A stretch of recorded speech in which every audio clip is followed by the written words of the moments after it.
ഏഷ്യയിൽ നിന്നുള്ള world cup യോഗ്യത ഏതാണ്ട് 5 ടീമുകൾ ഉറപ്പാക്കുമ്പോൾ അതിൽ ഉസ്ബെക്കിസ്ഥാനും ജോർദനും ഉൾപ്പെടുന്നു എന്നുള്ളതാണ്. ഈ 2 ടീമുകൾ, 5ൽ 2 ടീമുകളും പുതുതായിട്ട് വരുന്ന ടീമുകളാണ്. വേൾഡ് കപ്പിലേക്ക് ആദ്യമായിട്ടാണ് അവർ വേൾഡ് കപ്പ് കളിക്കാനായിട്ട് പോകുന്നത് എന്നുള്ളതാണ്. എന്താണെങ്കിലും നമ്മൾ കഴിഞ്ഞ ദിവസം ഉസ്ബെക്കിസ്ഥാനെ പറ്റിയിട്ടുള്ള എന്തുകൊണ്ട് ഉസ്ബെക്കിസ്ഥാൻ ഈ ഒരു വേൾഡ് കപ്പിലേക്ക് ഒരു സ്പോട്ട് ഉറപ്പിക്കുന്നു, 8+1 എന്ന് പറയുന്നൊരു രീതിയിലേക്ക് ആക്കിയ സമയത്ത് തന്നെ ഞാൻ എക്സ്പെക്റ്റഡ് ആയിരുന്നു എന്നുള്ളൊരു സംഭവമൊക്കെ നിങ്ങളുമായിട്ട് ഷെയർ ചെയ്തിട്ടുണ്ടായിരുന്നു.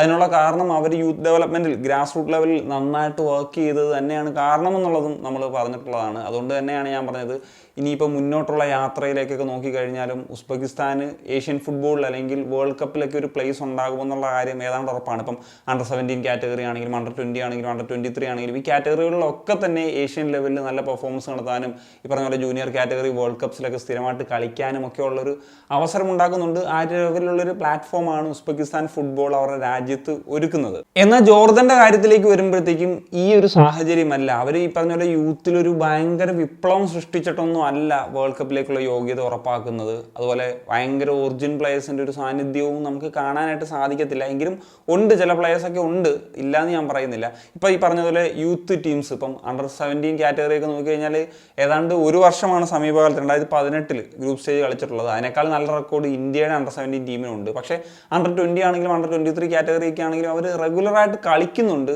ഇപ്പം അണ്ടർ 23ലും അണ്ടർ 20ലും ആണെങ്കിലും വലിയ റെക്കോർഡ്സും കാര്യങ്ങളും ഒന്നും ഇല്ലെങ്കിൽ എന്നുള്ളതാണ്.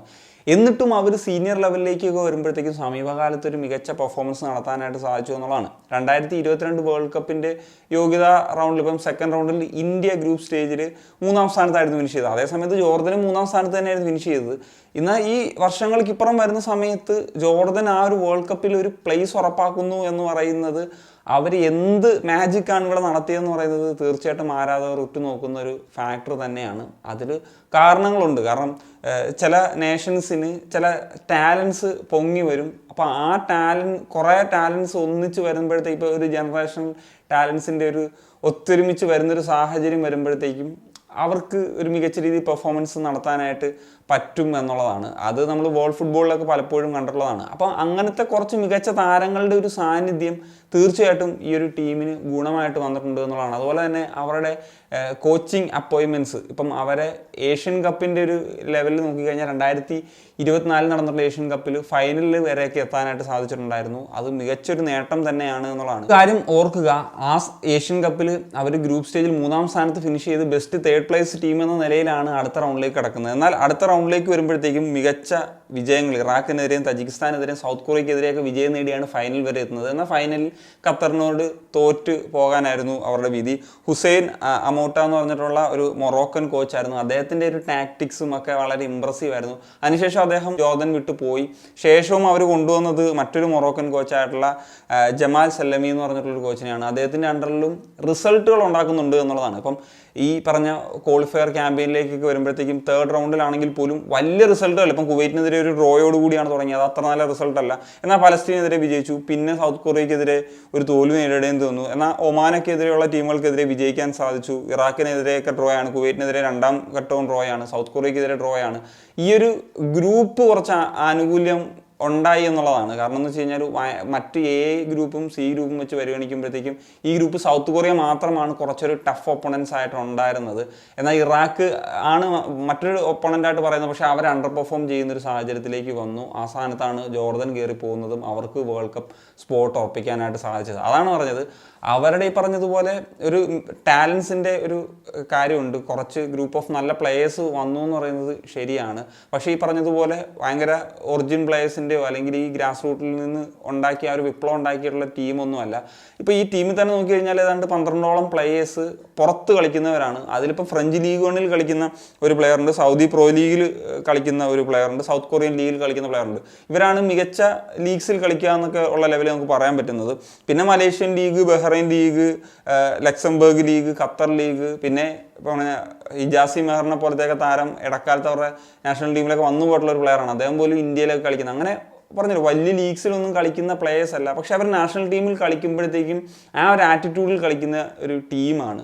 അത് വളരെ ഇമ്പോർട്ടൻ്റ് ആയിട്ടുള്ള കാര്യമാണ്. അത് നമ്മുടെ ഇന്ത്യയുടെ കാര്യം പറയുമ്പോഴത്തേക്കും നമ്മൾ ഡിസ്കസ് ചെയ്യാറുള്ള ഒരു ഫാക്ടറാണ്. അതാണ് ഞാൻ പറഞ്ഞത്, ആ ഒരു ആറ്റിറ്റ്യൂഡ്, അതുപോലെ ഒരു മികച്ച പരിശീലകൻ, ആ പരിശീലകൻ എങ്ങനെ വേണം, അല്ലെങ്കിൽ നാഷൻ എന്താണ് ആവശ്യം, അതുപോലെ കൊടുക്കാൻ തയ്യാറായിട്ടുള്ള പ്ലേയേഴ്സ്. പിന്നെ അവർക്ക് ഈ പറഞ്ഞ പോലെ ചില ഭാഗ്യങ്ങളും ഉണ്ടായിട്ടുണ്ട് എന്നുള്ളതാണ്. അത് ലക്ക് എന്ന് പറയുന്നൊരു കാര്യം ഞാൻ അധികം ഊന്നി പറയുന്നില്ല. പക്ഷേ പറഞ്ഞ പോലെ ഏഷ്യൻ കപ്പിൽ 3ാം സ്ഥാനത്ത് ഫിനിഷ് ചെയ്തിട്ട് അവർക്ക് നോക്കൗട്ട് സ്റ്റേജിലെ ഒരു പെർഫോമൻസ് നടത്തിയിട്ട് മുന്നോട്ട് പോകാൻ പറ്റി.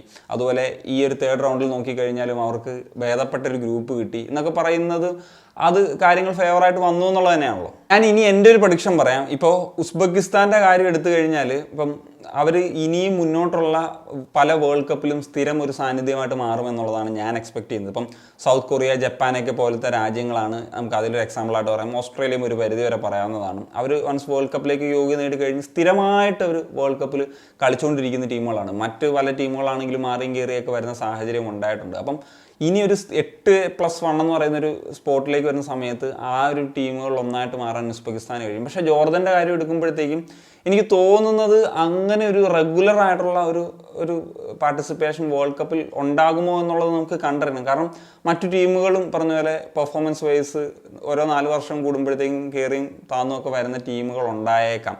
കാരണം ജോർദൻ ഒന്നും സമീപകാലത്ത് ഒട്ടും എക്സ്പെക്ട് ചെയ്യാത്ത ടീമാണ്, പെട്ടെന്ന് കയറി വന്നുള്ള ടീമാണ്. അപ്പം അങ്ങനെ ഉള്ള ടീമുകളും വരാനുള്ള സാധ്യതയുണ്ട്.